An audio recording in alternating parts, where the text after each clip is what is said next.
Today we will be performing an experiment on inverting pulse generation with dead time and without dead time. So for that we will be plotting two pulses which are complementary of each other. So first we will be performing without any dead time. So we can see in this OCR1A and OCR1B both are 512. That means we are having a 1024 counts, and 512 means the duty cycle is half exactly. So both the pulses will be having duty cycle half.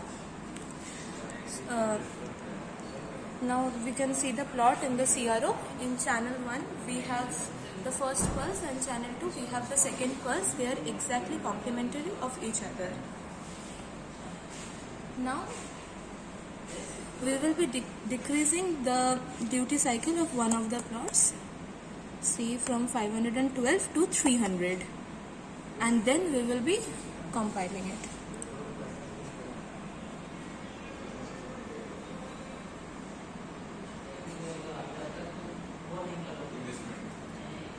So we can now see in the CRO.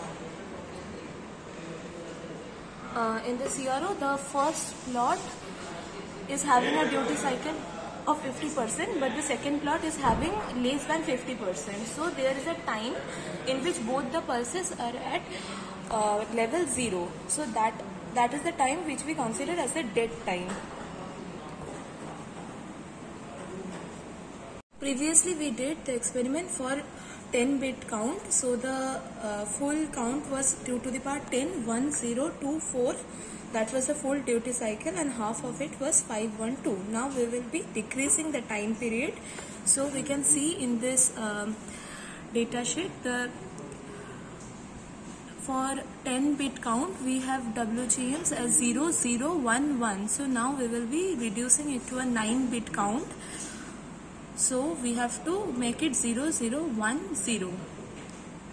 Now this WGM11 and WGM10 are a part of TCCR1A 0th bit and first bit. So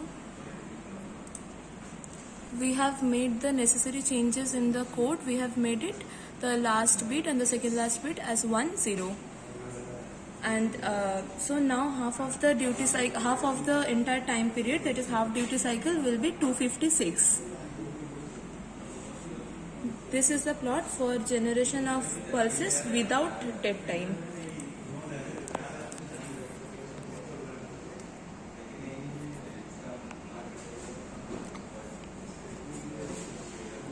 Now we can see in the CRO that both the complementary pulses have same duty cycle, that is 50%.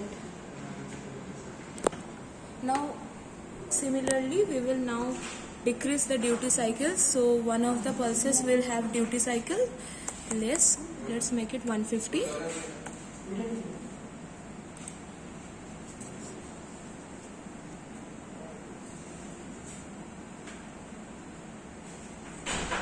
And now we can see in the CRO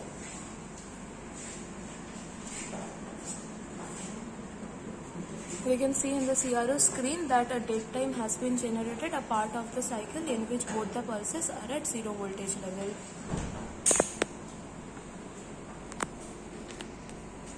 First we had done the simulations in Proteus. So we can see that in pin number 10 of the UNO board we have connected channel B, and in pin number 9 we have connected channel A. So in the hardware, we have connected pin number 10 with channel 1 of the CRO,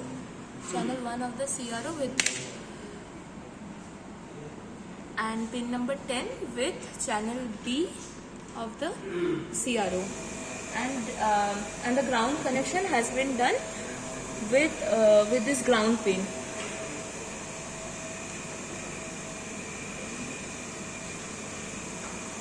The oscillator frequency is defined by clock frequency by 2 into the pre-scalar factor and into the top count. So initially we had the pre-scalar count as 1. Now we will be increasing it to decrease the frequency. We have introduced the CLK-PR register. So first we have to enable it. So we can see that for enabling the CLK-PE, that is the 7th bit, should be 1, and rest others we have to put it to 0. And now first we had without any prescaler, so the code is 0000. 0000 is for clock division factor 1. So for that we have frequency as 7.8 kilohertz. We can see it on the oscillator CRO. And now we will be putting the prescaler as 1. So for 1 we have 0001. For 2, 0001.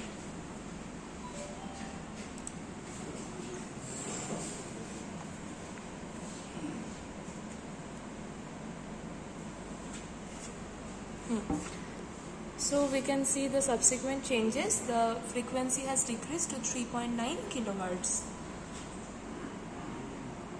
Now let's make one more change. We will be making the prescaler as 4, so 10.